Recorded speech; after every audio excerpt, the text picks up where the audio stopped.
अगले आधे घंटे तमाम बड़ी खबरें आपको दिखाएंगे। शुरुआत करते हैं बिग ब्रेकिंग के साथ। जयपुर से बड़ी खबर, जहां पर श्री सीमेंट ग्रुप पर आयकर के छापे पड़े हैं। ब्यावर नसीराबाद राज गुरुग्राम में रेड पड़ी है। बड़े पैमाने पर टैक्स चोरी के दस्तावेज मिले हैं।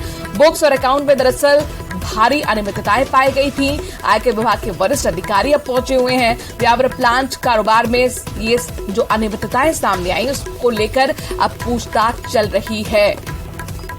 राकेश शर्मा जयपुर से हमारे संवाददाता इस खबर पर ज्यादा जानकारी के साथ जुड़ गए हैं। राकेश, श्री सीमेंट ग्रुप पर जो आयकर की छापेमारी हो रही है, कितनी देर से हो रही है, क्या कुछ जब्त, पूरी जानकारी दीजिए। बिल्कुल, देखिए, जिस तरीके से आयकर विभाग की इन्वेस्टिगेशन विंग ने श्री सीमेंट ग्रुप पर छापे मारे हैं, संभवतः राजस्थान में पहली बार है जब किसी एक बड़े अंतर्राज्यीय कारोबारी समूह जिसका करीब 10 राज्यों में कारोबार फैला हो और उसके ठिकानों पर ये कार्रवाई की गई है। इनकम टैक्स इन्वेस्टिगेशन की टीमों ने जो जांच की है, चूंकि बहुत बड़े पैमाने पर इस ग्रुप के द्वारा अवैध कारोबार किया जा रहा था। ये कारोबार ऐसा कारोबार था जिसकी जानकारी जो दूसरी जांच एजेंसियां हैं इनकम टैक्स के साथ साथ, चाहे वो जीएसटी हो, सीजीएसटी हो या अन्य इनके जो सहयोगी कंपनियां थी, उनकी जानकारियां नहीं दी जा रही थी। माइनिंग को लेकर के, रॉयल्टी चोरी को लेकर के बहुत बड़े पैमाने पर अनियमितताएं जो है इसमें सामने आई है। इसके अलावा जो प्लास्टिक के बैग सीमेंट के बनते हैं, उनमें भी बहुत बड़े पैमाने पर टैक्स चोरी के जो दस्तावेज आयकर विभाग के हाथ लगे। चूंकि जब ये बैग्स बनते हैं तो इन पर नियमानुसार 18% तक जीएसटी लागू होती है। रॉयल्टी की बहुत बड़े पैमाने पर चोरी सामने आई है, क्योंकि रॉयल्टी जो है राज्य सरकार और केंद्र का भी जो माइनिंग में हिस्सा होता है, तो वो उसमें बहुत बड़े पैमाने पर अनियमितताएं सामने आई हैं। जो दस्तावेज है उनको जब्त किया जा रहा है। चूंकि ये कार्रवाई कुछ सवाल खड़े करती है। जिस तरीके से श्री सीमेंट ग्रुप पर कार्रवाई की गई है, मात्र 4 प्रेमाइसेस श्री सीमेंट ग्रुप के कवर किए गए हैं। कॉर्पोरेट कार्यालय जहां से इनके पूरे कारोबार का, पूरे देश में इनका कारोबार चलता है, वहां पर आयकर विभाग की टीमें नहीं पहुंची हैं। जो इनका घर और रेजिडेंस, जो इनका मुख्य, जहां से इनके तमाम काली कमाई के जो सबूत आयकर विभाग की टीमों के हाथ लगते हैं, वहां पर आयकर विभाग की टीमें नहीं पहुंची हैं। इसके अलावा जो सहयोगी इनके जो ब्लैक जो कारोबार है, गोरख धंधा इनका जो होता है, जहां से चलता है, वहां उन सहयोगियों के यहाँ भी इस बार टीमें नहीं पहुंची। यानी लेकिन कॉर्पोरेट हाउस पर तो ये छापेमारी हो रही है, तो क्या जो ऑफिस का स्टाफ है उससे भी पूछताछ की जा रही है इस वक्त? हाँ, बिल्कुल, जो इनके मालिक हैं उनसे पूछताछ की जा रही है और जो मालिक हैं वो बाकायदा वहां आयकर विभाग के अधिकारियों को जो दस्तावेज मिले हैं, क्योंकि मामला बहुत बड़ा ये टैक्स चोरी का जा रहा है। जिस तरीके से इन्होंने अब तक रिटर्न में अपने आय दिखाई है, अपना कारोबार दिखाया है, उसकी तुलना में कई गुना ज्यादा इन्होंने कमाया है। टैक्स चोरी का ये मामला जिसमें लगातार पूछताछ हो रही है, बड़ी रेड मारी गई है ब्यावर नसीराबाद राज गुरुग्राम में। शुक्रिया राकेश तमाम जानकारी हम तक पहुंचाने के लिए। तो श्री सीमेंट ग्रुप पर आयकर की छापेमारी, लगातार अपडेट, हर एक जानकारी आप तक पहुंचाते रहेंगे।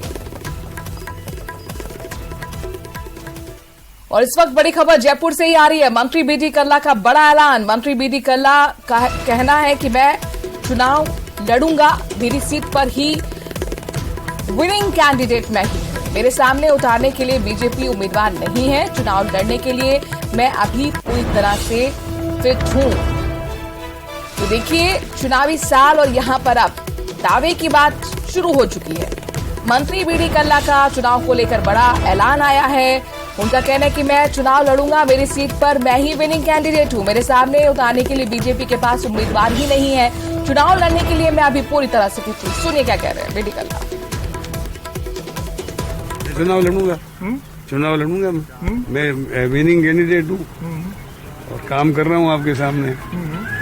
तो आप मैदान नहीं छोड़ेंगे नौजवानों के लिए? नौजवान कोई तैयार होगा तो उसके लिए छोड़ देंगे, लेकिन अभी तो कोई तैयार नहीं हुआ। तैयार करना पड़ेगा, उसको 5 साल लगेंगे। कोई ऐसा नौजवान नहीं है ही नहीं। बीजेपी में कोई टिकट मांगने वाला नहीं है। बिल्कुल मैदान साफ है। जो नेता छोड़ रहे हैं मैदान, उनके लिए क्या कहेंगे? उनकी इच्छा है। ये तो देखिए, चुनाव में अपनी अपनी इच्छा होती है। जो काम कर सकता है उसको करना चाहिए और जो नहीं कर सकता है उसको छोड़ देना चाहिए। तो न्यूज 18 के सवाल पर बोले हैं बीडी कल्ला कि मैं ही हूं विनिंग कैंडिडेट। खबरों में आगे बढ़ते हैं। बात हेरिटेज नगर निगम के धरने की करते हैं। दरअसल अपने दर्शकों को बता दें कि पार्षदों का एक डेलीगेशन जो है वो पीसीसी वॉर रूम पहुंच चुका है।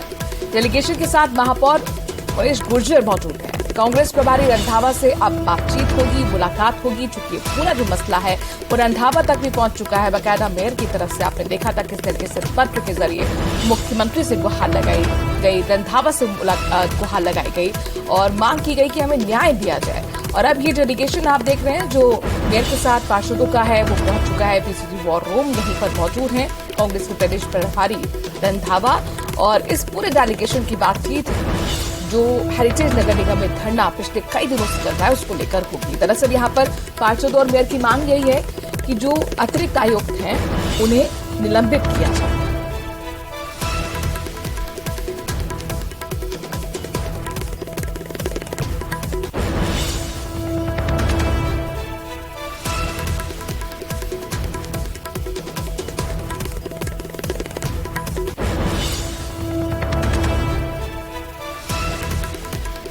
तो हेरिटेज नगर निगम में धरने के मामले में अब ताजा अपडेट अपने दर्शकों को दे दें कि एक डेलीगेशन पार्षदों का पीसीसी वॉर रूम पहुंच चुका है और यहां पर आभास पार्षदों को है कि उनकी गुहार सुनी जाएगी, उन्हें न्याय मिलेगा। चूंकि इससे पहले पार्षद और मेयर ने बाकायदा पत्र लिखा था प्रभारी रंधावा को और इस पूरी समस्या का हल करने की मांग की गई थी। दरअसल पिछले 7 दिनों से धरना चल रहा है हेरिटेज नगर निगम में पार्षद और मेयर का।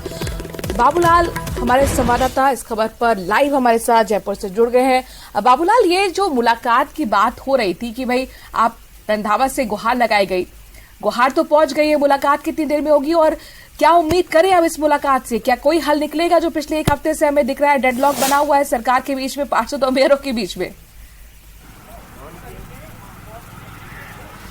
जी देखिए, समाधान की तो उम्मीद है और इस वक्त सुखजिंदर रंधावा के साथ में जयपुर नगर निगम ग्रेटर की जो मेयर हैं उमेश गुर्जर वो भी मुलाकात कर रहे हैं, पार्षद भी हैं। लेकिन इससे पहले का जो डेवलपमेंट है वो ये कि जो मंत्री हैं राजस्थान की सरकार में प्रताप सिंह खाचरियावास, महेश जोशी और जो मकामी विधायक हैं रफीक खान और अमीन कागजी वो भी प्रभारी से पहले मिले। उनके जाने के बाद में ये डेलीगेशन आया है नगर निगम के मेयर और पार्षदों का।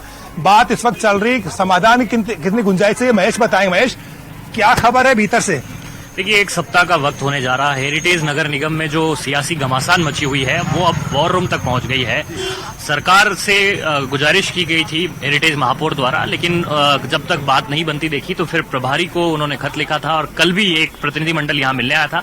आज अभी मेयर और उनके साथ में डिप्टी मेयर और तमाम जो पार्षद हैं वो यहां पर बातचीत कर रहे हैं। सुखजिंदर सिंह रंधावा तक अपनी शिकायत उन्होंने पहुंचाई थी इससे पहले, लेकिन प्रताप सिंह विवाद की जड़ क्या है महेश और समाधान क्या चाहिए इनको? देखिए, विवाद की जड़ जो है वो खासतौर पर अतिरिक्त आयुक्त जो है राजेंद्र वर्मा, उनकी कार्यशैली है और उनको लेकर के जो आरोप जिस तरह से हेरिटेज मेयर और जो पार्षद हैं उन्होंने लगाए थे कि एक तो अभद्रता की गई, हालांकि दूसरी तरफ जो वीडियो वायरल हुए उसी को मंत्री प्रताप सिंह खाचरियावास ने कहा है कि जो वीडियो वायरल हुए हैं उसमें कहीं ऐसा नहीं था कि जो अतिरिक्त आयुक्त हैं वो उसमें गलत हों। तो जो अतिरिक्त आयुक्त हैं उनके द्वारा फाइलों को रोकना और समय पे क्लियरेंस नहीं देना, इस तरह के जो आरोप हैं वो हेरिटेज मेयर की तरफ से लगाए गए थे और इसी वजह से ये विवाद यहाँ पर उलझता हुआ दिखाई दिया है। चारों जो विधायक हैं जयपुर शहर के कांग्रेस के वो हेरिटेज नगर निगम में जो कहीं न कहीं जो ये सियासी घमासान चल रही है उसमें एक अपना अहम किरदार जो है वो अदा कर रहे हैं। इससे पहले भी कमेटियों का जो मसला था, अभी प्रताप सिंह खाचरियावास कहकर के भी यही गए हैं कि ये मसला इतना जरूरी नहीं है, ये ज्यादा जरूरी है कि जो विधानसभा के चुनाव रहेंगे उसमें जो 8 सीटें हैं उनको हमें जीतना है। लेकिन वो इतना जरूर कहकर के गए थे कि जो भी समाधान होगा वो मिल बैठ करके बातचीत के जरिए निकाला जाएगा। लेकिन महेश, प्रभारी रंधावा जो नगर निगम का सियासी घमासान है इससे वो बहुत ज्यादा चिंतित है कि ये लड़ाई अब आगे नहीं बढ़नी चाहिए और आज उन्होंने तलब किया है, इनको बुलाया अपने यहाँ पे। आपको लगता है जो आपस में इन मंत्रियों में विधायकों के बीच में जो रस्साकसी है, जो खींचतान है, क्या वो भी एक इस विवाद की बड़ी वजह है? कौन किसके साथ है और किस वजह से ये विवाद आगे बढ़ता जा रहा है? देखिए, 100 पार्षदों का बोर्ड है हेरिटेज नगर निगम में और करीब 50 पार्षदों के बोर्ड जो है मिलकर के कांग्रेस और निर्दलीयों ने मिलकर के जो है ये बोर्ड यहाँ पर अपना गठित किया हुआ है।